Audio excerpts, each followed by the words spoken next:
경주 에이펙 정상회의가 끝난 뒤 주요 시설물들이 일반에 공개되며 역사적 순간을 공유하는 장소로 거듭나고 있습니다.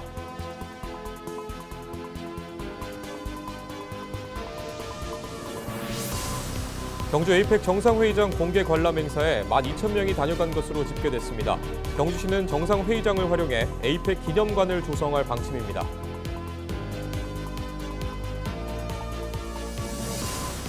지난 3월 의성에서 시작해 인근 4개 시군으로 확산한 경북 초대형 산불과 관련해 검찰이 실화자 2명에게 산림보호법상 최고형인 징역 3년을 구형했습니다.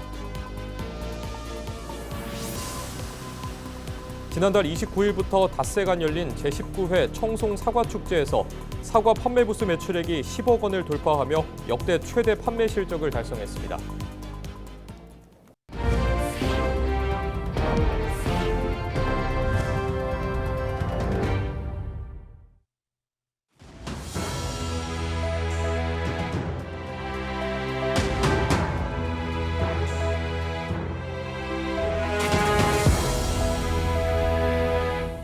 시청자 여러분 안녕하십니까? 헬로티비 뉴스입니다.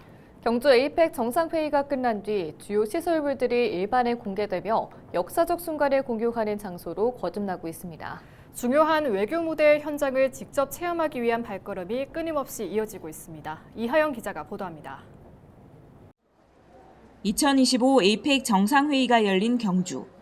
회의가 끝난 뒤 이곳에 설치됐던 주요 시설들이 시민과 관광객을 위한 공간으로 다시 태어나고 있습니다. 각국 정상들의 역사적인 회담이 이루어졌던 국립경주박물관은 연일 관람객들로 북적입니다. 회담 당시 사용됐던 테이블과 의전 물품 앞에서는 기념사진을 남기려는 발길이 끊이지 않습니다. 많이 설레고 감회가 새롭습니다. 여기에서 그런 일이 있었다 생각하니까 기분이 새롭고요. 새로운 기운을 받아가고 싶은 마음이 큽니다. 정상들이 양자 회담을 진행했던 특별 전시관은 다음 달 말까지 일반에 공개된 뒤 다시 전시 공간으로 전환될 예정입니다. 이재명 대통령이 트럼프 대통령에게 천마총 금관 모형을 선물하며 주목을 받았던 신라 금관 특별전도 큰 인기를 끌고 있습니다. 입장 인원을 제한할 만큼 연일 수천 명의 관람객이 몰리고 있습니다. 에이펙 기간 중 열린 한미 한중 정상회담 장소를 공개하고 있습니다. 역사적인 장소를 국민들께 보여드리고자 회의 당시의 모습을 최대한 복원해 두었습니다. 특별전 신라금관 권력과 위신 전시는 12월 14일까지, 정상회담 장소는 12월 28일까지 관람하실 수 있습니다. 한편 에이펙 정상회의를 기념해 설치된 가로 50m, 높이 4m 규모의 초대형 미디어월은 오는 16일까지 공개된 뒤 철거될 예정입니다. 천년미소관은 내년 3월까지 임시 문화공간으로 운영된 뒤 존치 여부가 결정될 전망입니다. 헬로티비 뉴스 이하영입니다. 경주 에이펙 정상회의장 공개 관람 행사에 약 12,000명이 다녀간 것으로 집계됐습니다. 경주시는 지난 5일부터 9일까지 닷새간 경주 화백 컨벤션 센터 3층 본회의장에 지역 주민 5,600여 명 등 모두 11,863명이 관람했다고 밝혔습니다. 관람은 회차별 30분 단위로 1회 150명으로 운영됐으며 회의 진행 과정과 의전 절차를 설명하는 해설 프로그램도 함께 진행됐습니다. 경주시는 에이펙 정상회의장을 그대로 활용한 에이펙 기념관을 조성해 정상회의의 역사적 현장을 영구 보존할 방침입니다. 지난달 29일부터 닷새간 열린 제19회 청송 사과축제에서 사과 판매 부스 매출액이 10억 원을 넘었습니다.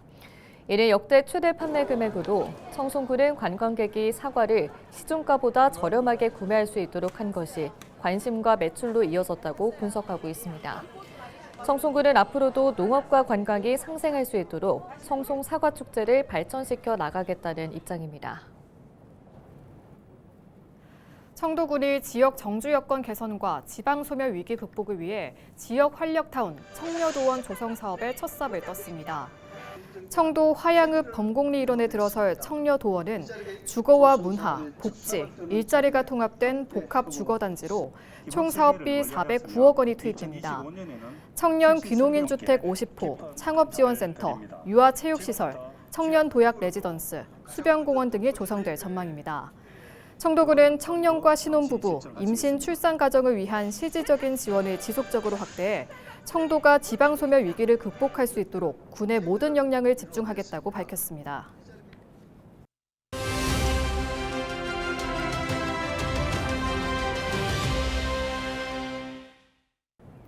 지난 3월 경북 5개 시군을 쑥대밭으로 만든 초대형 산불로 서울 면적의 1.6배에 달하는 약 10만 헥타르의 산림이 불에 탔습니다.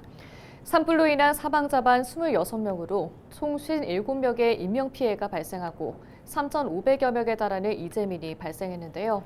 초대형 실화 혐의자 2명에 대한 첫 공판이 지난 6일에 열렸습니다. 자세한 내용 취재기자 연결해 알아보겠습니다. 서희동 기자. 네, 서희동입니다.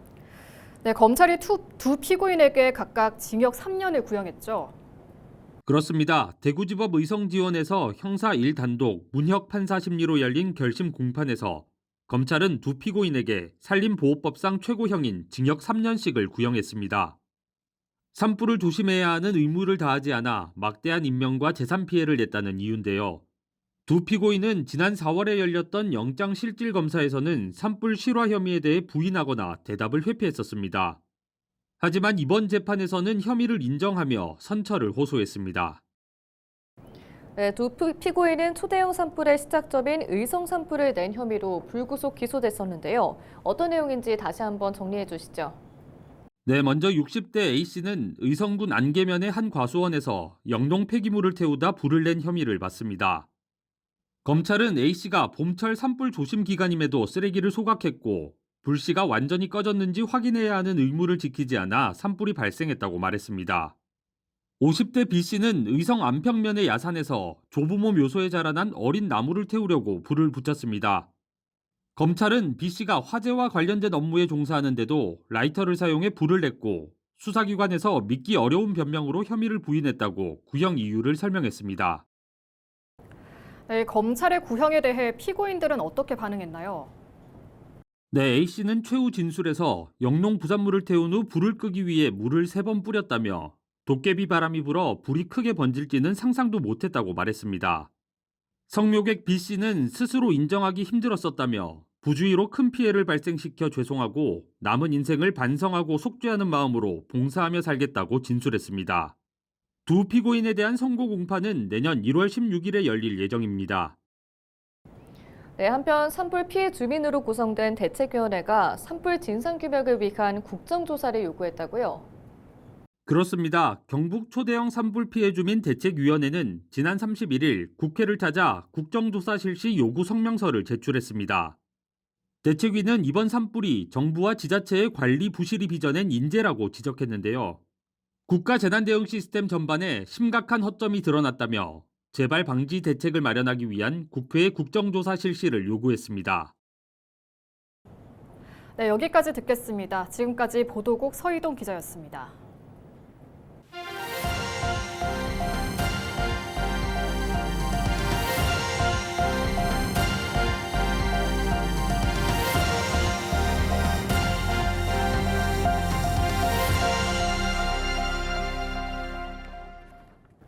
즙을 짜낸 후 버려지던 감귤 껍질이 악취를 줄이고 해충을 유인하는 친환경 농자재로 사용되고 있습니다. 감귤 부산물을 친환경 농자재로 재활용할 수 있는 자원순환 기술을 김남호 기자가 보도합니다. 감귤 재배 농장입니다. 이 농장에서는 버려지는 감귤 껍질을 이용해 해충들을 유인하는 방법으로 병해충을 예방하고 있습니다. 농촌진흥청이 최근 감귤 껍질을 활용해 축산 악취를 줄이고 병해충을 방지하는 기술을 농가에 보급하고 있습니다. 축산 환경 분야에서 이 악취 문제가 현재 크게 문제가 되고 있는데 이 악취 문제를 해결할 수 있는 이 미생물제를 개발을 했고요. 농업 해충들을 방지할 수 있는 해충 대량포획 유인 기술을 개발했습니다. 축산 농가에서는 감귤 미생물제를 사용하면서 악취로 인한 민원 발생이 줄었습니다. 감귤 미생물 쓰고 나서 이제 악취가 저감됐고 또 돼지 활력이 좋았고 그다음에 이제 민원 발생이 덜 해가지고 저 입장에서는 너무 좋다고 생각합니다. 또 앞으로도 계속 쓸 의향이 있고. 감귤 껍질은 수분을 보존해주는 특성이 있어 토양의 영양분과 품질을 높이는 효과도 있는 것으로 분석됐습니다. 버려지는 그 감귤 착즙 가공 부산물을 활용해서 제품을 만들기 때문에 원가적으로도 굉장히 경쟁력이 있고, 또한 그 감귤 고유의 특성들, 감귤이 가지고 있는 수분을 보존해주는 그런 특성들, 그리고 일종의 비료도 약간 붙잡아주는 그런 특성들. 한 해 전체 생산량의 10% 정도인 4만 톤가량의 부산물이 발생하고 있는 감귤 껍질. 폐기되거나 축산 농가용 사료로 단순하게 활용되던 감귤 껍질이 친환경 자재로 재탄생하고 있습니다. 헬로티비 뉴스 김나호입니다. 문경시 호계면에 거주하는 만 89세의 이경희 어르신이 장학금 1,000만 원을 문경시 장학회에 기탁했습니다. 1936년생인 이경희 어르신은 일제강점기와 한국전쟁 등 힘들고 가난한 시절을 살아오며 배움의 기회를 얻지 못한 아쉬움이 늘 있었다며, 아이들이 어려움 없이 마음껏 꿈을 펼칠 수 있길 바라는 마음으로 작은 정성을 보탰다고 말했습니다. 어르신이 기부한 장학금은 전통시장에서 계절별 농산물을 판매하며 모은 돈으로 알려졌습니다. 영주시가 모바일 영주사랑 상품권의 5% 추가 적립 행사를 연장 운영합니다. 이는 코리아 그랜드 페스티벌과 연계해 지난달 29일부터 9일까지 시행한 5% 추가 적립 행사를 이어가는 것으로, 기존 15% 적립에 추가 적립이 더해져 최대 20% 혜택을 받을 수 있습니다. 한편 이번 행사는 영주시가 행정안전부의 지역사랑 상품권 우수지자체에 선정돼 확보한 국비 6억 5천만 원으로 진행되며, 예산이 소진되면 별도의 안내 없이 종료됩니다. 영천시 선거관리위원회가 내년에 실시되는 영천시장 선거의 입후보 예정자를 위해 산악회 회원들에게 기부 행위를 한 A씨를 대구지방검찰청에 고발했다고 밝혔습니다. A씨는 영천시장 선거 입후보 예정자인 B씨를 위해 지난 8월 초 산악회 모임에 참석한 회원들의 식사 대금을 지급한 혐의와 8월 중순 산악회 회원들의 단체 관광 경비 일부인 140만 원을 제공한 혐의를 받고 있습니다. 공직선거법에 따르면 누구든지 선거에 관하여 후보자를 위한 기부 행위를 할 수 없고, 이를 위반하면 5년 이하의 징역이나 1,000만 원 이하의 벌금에 처해질 수 있습니다. 대구시가 유라 도시첨단산업단지와 금호 워터폴리스 산업단지 분양에 들어갑니다. 동구 율화동 일원의 유라도시 첨단산업단지는 약 3만 2천 제곱미터 규모로 전자, 의료 등 첨단 제조업과 정보, 연구개발 등 첨단 서비스 업종을 유치합니다. 북구 검단동 일원에 조성되는 금호 워터폴리스는 약 7만 7천 제곱미터 규모로 신소재, 자동차, 전자정보통신 등 다양한 산업 분야의 기업을 맞이할 예정입니다. 두 산업단지 모두 다음 달 준공을 앞두고 있어 입주 기업은 계약 후 곧바로 공장 착공과 가동이 가능합니다. 입주 신청은 오는 12일부터 14일까지 대구 도시개발공사에서 현장 접수하며, 최종 입주 업체는 오는 24일 발표됩니다. 2025 불로 고분마을 막걸리 축제가 지난 8일 대구 동구 불로 전통시장 일원에서 열렸습니다. 올해로 4회째를 맞은 불로 고분마을 막걸리 축제는 주민과 상인, 도시재생단체가 함께 참여한 지역 상생형 도시재생 축제입니다. 대구와 경북 지역 양조장 막걸리 시음, 청년 버스킹 공연, 플리마켓 등 다채로운 볼거리와 즐길거리가 마련됐습니다. 특히 지역의 대표 브랜드인 불로 막걸리를 1,000원에 즐길 수 있는 1,000원의 행복 행사에 방문객들이 호응했습니다. 불로 전통시장 상인회는 전통시장 홍보와 지역경제 활성화에 큰 도움이 됐다고 평가했습니다. 불로 고분마을 막걸리 축제는 도시재생과 지역 상생의 성공적인 모델로 자리매김하고 있습니다.